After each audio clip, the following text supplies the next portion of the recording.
Hello and welcome to the news at 10 on NTA News 24. We're live in Abuja. I am Dennis Adegunloye. Thank you for joining us. The headlines. During Ramadan season, traditionally prices of foodstuff tend to rise astronomically. This time around, it's coming down. Prices are coming down.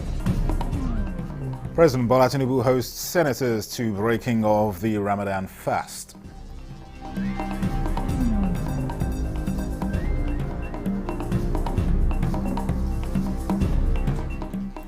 Senate calls for establishment of military base in Gwe West local government area of Benue State.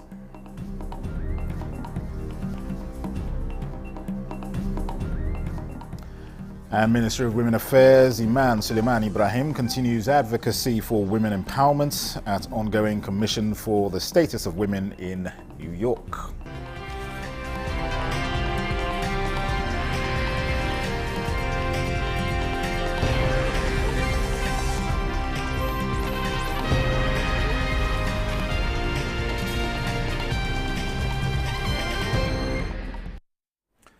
Let's begin at the State House. In continuation of the tradition, President Bola Tinubu hosted members of the Senate to iftar, breaking of the Ramadan fast. The President was joined by his second-in-command, Vice President Kashim Shettima, and Chief of Staff Femi Gbajabiamila in hosting members of the Red Chamber. Presidents of the Senate, Godswill Akpabio, and Deputy Senate President Barau Jibrin led the legislators to the State House. Speaking on behalf of his principal, the Vice President appreciated the cooperation of the Senate and National Assembly in general with the executive. Highlighting various indicators, Shettima assures Nigerians that the economy is improving gradually towards a prosperous Nigeria.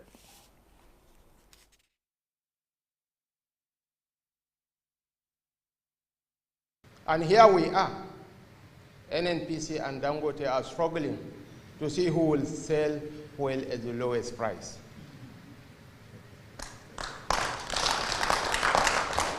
During Ramadan season, traditionally prices of foodstuff tend to rise astronomically. This time around, it's coming down. Prices are coming down. So we'll continue to nurture this relationship and take it to greater heights. My colleagues, distinguished senators, I think the President deserves a standing ovation as a mark of respect.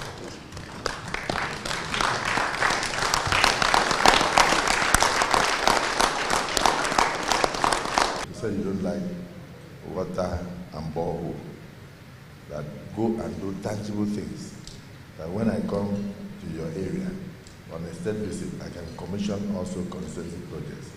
And I assure you, Mr. President, that these senators you are seeing and those that they are not seeing are ready for you in their various senatorial districts with tangible projects that will continue to show the renewed hope that we have brought to Nigeria. I thank you, Mr. President. We want to say congratulations, Mr. President. So far, so good. You are doing a very difficult job well. Posterity will judge you rightly. I thank you for this opportunity and I assure you of the support of my colleagues.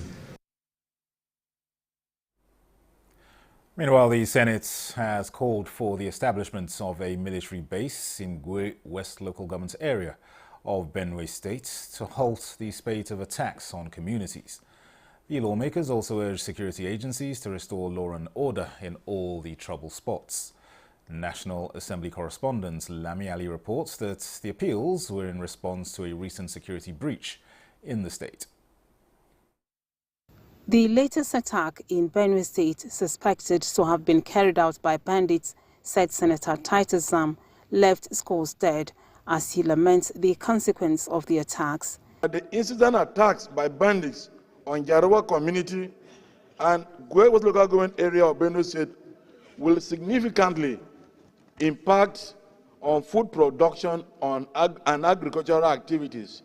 Those of us elected on the platform of this Senate are endangered species because our communities think, and unfortunately very wrongly, that it is our responsibility to provide security. The federal government should establish a military presence.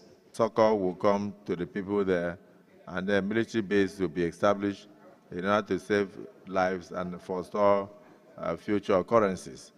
Senate mandated an assessment visit to the area and observed a minute's silence in honor of those killed. Other features at plenary include the second reading of the bill to establish Federal College of Vocational and Technical Studies in Ikire, Osun State, sponsored by the Deputy Minority Leader. As a country, we must, as a matter of priority, encourage technical skill acquisition to align with the global paradigm shift, especially now the artificial intelligence is taking over most of the human activities in the labor market. The world is a global village, Mr. President. The next big thing is, of course, technology. Bill to establish Federal University of Geomatics in Oyo State also passed second reading. The scope of technological advancement in geomatics, which has revolutionized many industry and markets such as infrastructure, environment, security, and even healthcare. This has made a need for a specialist university absolutely necessary. In order to give us the requisite manpower in that very technical aspect of geomatics, where we have that of manpower in this country. For us in Nigeria to move with the world, to have a better understanding of our environment, it is very necessary for us to graduate from ordinary civil institution to a more scientific one. Gender Equity Bill and Electoral Offences Commission Establishment Bill were among 5 that passed first reading. Meanwhile, Senate, after a closed session, asked the Finance Committee to expedite action on the tax reform bills undergoing legislative process. From the National Assembly, Lami Ali, NTA News. At the House of Representatives, alarm has been raised over the possible spread of diphtheria in the country. At Wednesday's plenary, the Green Chamber urged the Federal Ministry of Health and Social Welfare to conduct a nationwide vaccination campaign in schools to curb the spread of the disease. National Assembly correspondent Mitaire Ikpen has details.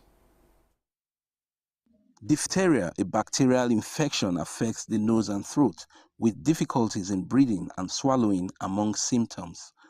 A motion of urgent public importance by House spokesman Akin Rotimi expressed concern over the outbreak of diphtheria at the boarding section of King's College in Lagos, leaving a 12-year-old student dead and several others hospitalized. Citing NCDC data indicating almost 25,000 cases in the country, with more than 1,000 fatalities across 18 states, lawmakers believe it is high time health authorities swung into action to protect public health. To take immediate and decisive measures to strengthen health and safety protocols in all federal unity colleges, with particular attention to addressing the situation in King's College, Lagos. Engage with relevant agencies, including the NCDC, to assess and enhance infection prevention and emergency response measures in federal schools. The House passed bills to enact the Nigerian Insurance Industry Reform Act, as well as establish the NYSC Trust Fund and the Southwest Development Commission. To receive and manage funds from allocation of the Federation accounts, including donation and gifts for the reconstruction, and to tackle the ecological, environmental, and other developmental challenges in the region. Other bills passed at Wednesday's plenary include amendments to the acts establishing the Southeast Development Commission and the Northwest Development Commission. From the National Assembly, Mitaire Ikpen, NTA News. The Minister of State for Health and Social Welfare, Dr. Isiaq Salako, says strike action in Nigeria's health sector is not permissible, as achieving health financing and reforms with targets of improving population health outcomes is central to President Bola Tinubu's renewed hope agenda. The minister was speaking at a meeting with the executive body of the National Association of Nigerian Nurses and Midwives at the Nurses' House in Abuja. Olusheye Adeagbo has details. Nurses and midwives are vital to the healthcare workforce, especially in providing maternal and child health, but issues around shortages of human capital due to migration and improved working conditions, among others, top the list of worries by the association, which often leads to strikes. Yes, I'm proud to be a North. This meeting is what the Minister of State for Health and Social Welfare, Dr. Isiaq Salako, tagged a proactive measure to enhance productivity and reduce threats to lockouts and strikes. He is using it to emphasize government's investment in revamping the health sector and demanding for more patriotism. We operate an open door policy in the ministry, and President of our country, President Bola Ahmed Tinubu, has prioritized the health sector. If you look at some of the things he's doing in terms of the allocation, budgetary allocation, the number of health workers that are being employed, if you look at the waivers, if you look at the executive orders, and so on and so forth that the President is doing, it's a clear indication of the priority attention that our sector is receiving. Due to our strict adherence to the rule of law, in not locking out the strike event, even when it hurts most of palpable reasons, to embark on industrial action, unlike other unions and associations. Both sides shared optimism of continued engagements in meeting the demands requested towards improving working conditions across the health workforce and enhancing service delivery in the country. In Abuja, Oluseyi Adiagbo, NTA News. This is the news at 10 on NTA News 24. More reports in a moment. Stay with us. Celebrate Ramadan with Bafi and enjoy up to 40% off on selected products from living room, dining room, bedroom, and royal sets. Pay less, save more, and refresh your home for iftar gatherings and cherished moments with family and friends. Visit our showrooms in Abuja, Lagos, Kano, and Enugu, or shop online to enjoy our exclusive Ramadan sale. Let's make this Ramadan unforgettable.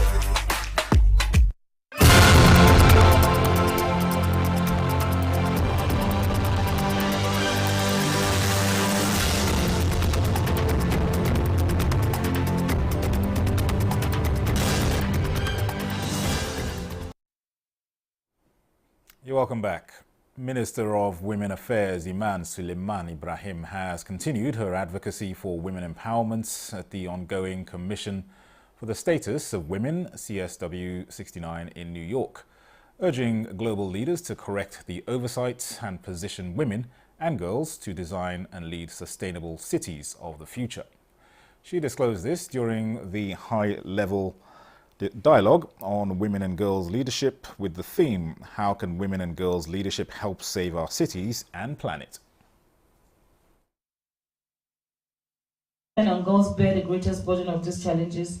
They remain grossly underrepresented in decision-making processes that shape urban planning, climate action, disaster resilience strategies. The following realities add to my worry. Women and children are 14 times more likely than men to die during natural disasters, yet they remain sidelined in climate adaptation policies. I'm happy to say that Nigeria is proudly joining the Global Cities for CEDAW coalition with the formal commitment of 7 Nigerian states to advance gender-sensitive urban policies, drive inclusion climate action, and set measurable targets for reporting.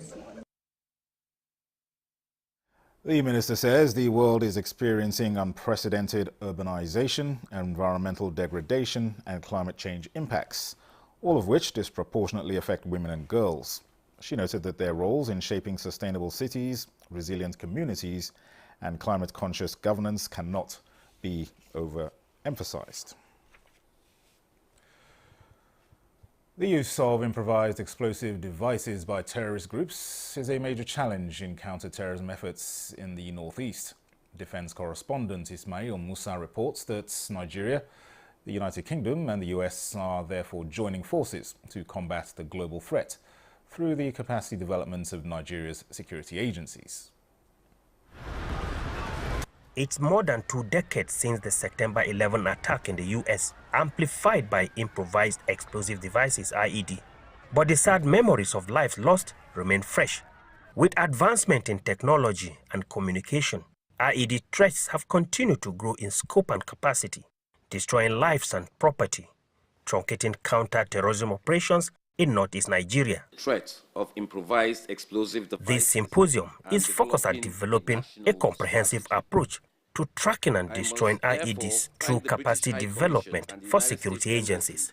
This symposium provides a platform for experts and stakeholders to deliberate on innovative strategies to counter these threats. Our collective goal is to enhance national capability in preventing, detecting, and responding to improvised explosive devices incidents. This threat has grown in complexity, both technically and in terms of the tactics that terrorists and insurgents are using, and that's what makes it such a challenge for people to face. And I think it's something where we can assist Nigeria from the technical side of ID identification and defeat. The UK government has established a counter-IED center in northeast Nigeria and have been training troops for the past 4 years. In Abuja, Ismail Musa, NTA News. Meanwhile, Minister of Interior Olubunmi Tunji-Ojo has called for stronger international collaboration and intelligence sharing to tackle transnational security threats. The minister made this call at the ongoing Security and Policing 2025 conference in London, United Kingdom.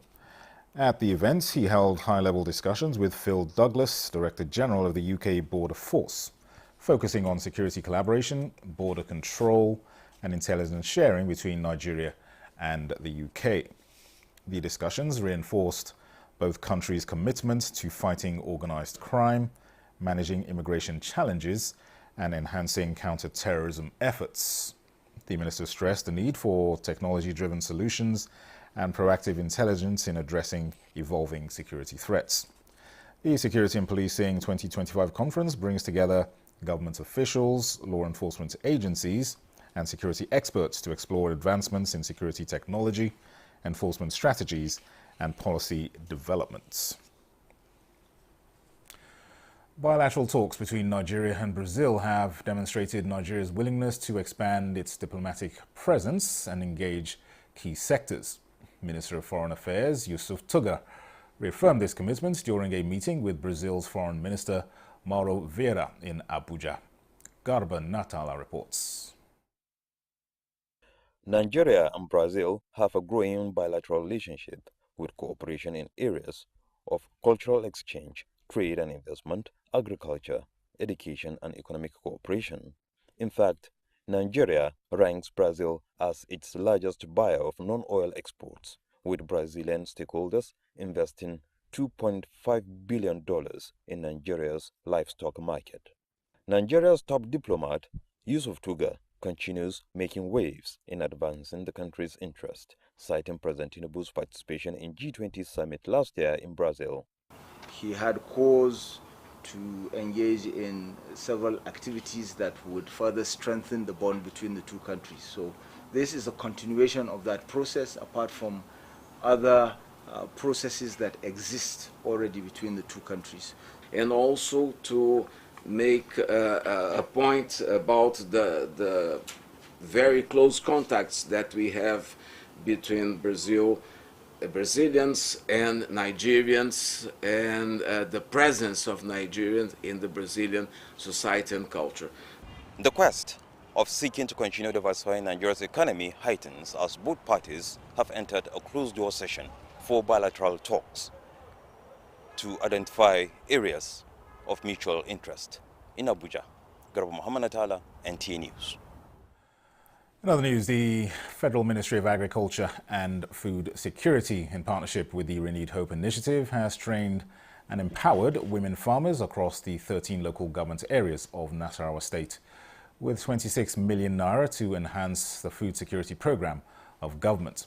Abigail Bashi reports that wife of the Nasarawa State Governor, Silifat Abdullahi Sule, made the presentation in Lafia. The program has more than 500 beneficiaries comprising women farmers, youths and gardeners to benefit from the initiative.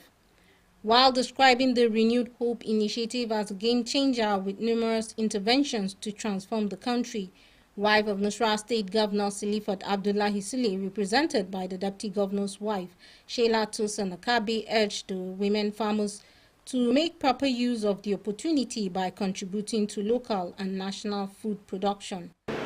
We are gathered here to celebrate potential, to ignite ambition, and to reinforce the unwavering belief in the power of our youth and women. Agricultural experts pinpoint the benefits of engaging in gardening as well as farming during both dry and rainy season in order to generate income and improve nutrition. Beneficiaries praised the First Lady Oluremi Tinubu and stressed the need for more training on best practices to yield positive outcomes. We used to plant rice, maize. Even for this dry season, we plant ugu. But by next year, with this assistance, I think we'll add more. This is the first time that we are farming. So we believe the way that I see the farm will be good. So I believe that we see our family, we also see the state and also see the nation. Speakers underscore the agricultural potentials in Nasarawa State and urge the beneficiaries to unlock their capabilities for greater gains. In Lafia, Abigail Bashi, NTA News. The High Court of the Federal Capital Territory has fixed March 21st, 2025 to begin definite hearing on a case of defamation filed by two officers of the Department of State Services against the Socio-Economic Rights and Accountability Project, SERAP. The DSS officers had in October 2024 filed a defamation suit against SERAP after the organization failed to apologize for accusing the DSS officials of unlawful invasion of its Abuja office a month earlier. Among the reliefs being sought by the DSS officers include 5 billion naira in damages, apology published on SERAP's website, social media and in national newspapers, as well as television stations.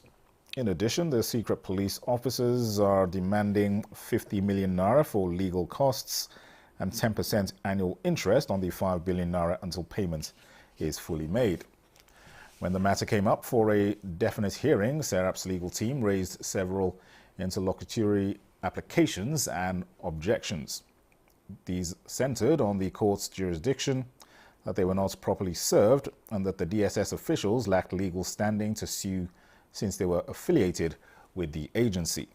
Counsel to the second defendant prayed the court for discountenance of the counter affidavit filed by the plaintiff and granted the defendant's application to strike out the matter. Presiding Judge Justice Yusuf Halilu said all the processes for definite hearing were intact and that the court was ready to begin hearing into the matter.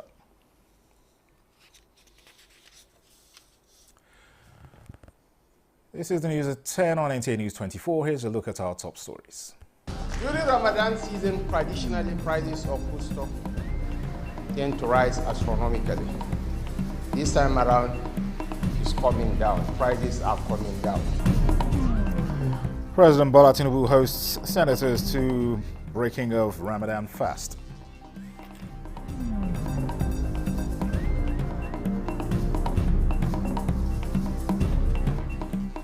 Senate calls for establishment of military base in Gwe West Local Government Area of Benue State.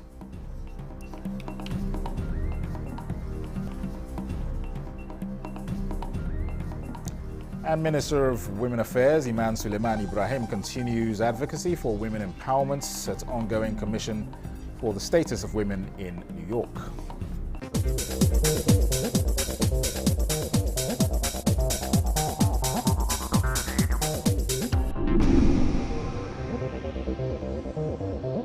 This is NTA News 24.